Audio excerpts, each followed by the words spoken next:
நம்ம கண்ட்ரியில நம்ம பணத்தோட பர்ஸ் எங்கேயாவது மிஸ் பண்ணி திருப்பி கிடைச்சிருச்சுன்னா, அது ரொம்ப பெரிய ஆச்சரியம். ஆனா ஜப்பான பொறுத்தவரைக்கும் அப்படி திருப்பி கிடைக்கலனா தான் ரொம்ப பெரிய ஆச்சரியம்.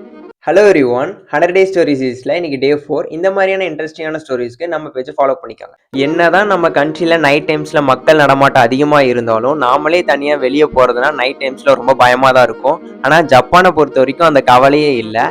நைட் டைம்ஸ்ல கூட மக்கள் தனியா கூட வெளியே போலாம். அந்த அளவுக்கு அஃபென்ஸ் ரேஷியோ ரொம்ப கம்மியா இருக்கு.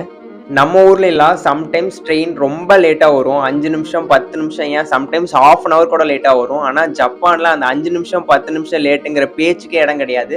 அந்த அளவுக்கு அக்யூரேட்டான டைமுக்கு வரும். இங்க ட்ரெயினோட ஆவரேஜ் லேட் டைமே வெறும் 18 செகண்ட்ஸ் தான். அந்த அளவுக்கு ஜாப்பனீஸ் பீப்புள் டைமுக்கு இம்பார்ட்டன்ஸ் தராங்க. நம்ம கண்ட்ரியில வேலட் எங்கேயாவது மிஸ் பண்ணிட்டோம்னா மோஸ்டா கிடைச்சா போதுன்னு தூக்கிட்டு போயிடுவாங்க. ஆனா இந்த கண்ட்ரியில 90% அது திருப்பி உங்ககிட்ட கிடைக்கிறதுக்கு சான்சஸ் இருக்கு. நம்ம ஊர்ல நாம ஏதாவது பெரிய ஹோட்டலுக்கு சாப்பிட போனோம்னா அங்க ஃபுட் சர்வ் பண்றவங்களோட பெர்ஃபெக்டான ஒர்க்கை பார்த்துட்டு நாமளே போறப்ப கொஞ்சம் டிப்ஸ் கொடுத்துட்டு வரோம். ஆனா ஜப்பான்ல அந்த டிப்ஸுங்கிற பேச்சுக்கே இடம் கிடையாது. அது ஒரு மரியாதையற்ற செயலா தான் அவங்க பாக்குறாங்க. ஏன்னா ஜப்பான்ல எல்லா ஒர்க்கர்ஸுமே அவங்களோட ஒர்க்கை பர்ஃபெக்டா தான் பார்ப்பாங்களாம். இதெல்லாம் கேட்டுட்டு ஜப்பானை பெருசா தூக்கி பேசுறேன்னு நினைக்காதீங்க. இது ஜஸ்ட் பாசிட்டிவ் ஃபேக்ட் மட்டும் தான். இன்னும் நெகட்டிவ் ஃபேக்ட்டும் கொஞ்சம் இருக்கு. அதை அடுத்த ரீல்ல சொல்றேன்.